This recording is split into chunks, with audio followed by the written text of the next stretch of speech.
अस्सलाम वालेकुम एवरीवन, मैं हूं समीक्षा और आप देख रहे हैं मेरा चैनल।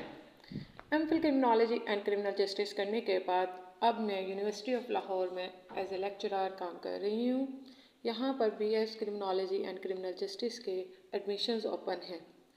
ये मेरा टेबल है, ये मेरी जो ऑफिस में मुझे एक जगह असाइन की गई है वो है। यहाँ पर हमने एक क्राइम सीन को डेवलप किया है, जहाँ पर आप देख सकते हैं कि किस तरह किस कदर खूबसूरती के साथ ये हमने एक छोटा सा क्राइम सीन यहाँ पर अपनी टेबल पर बनाया हुआ है।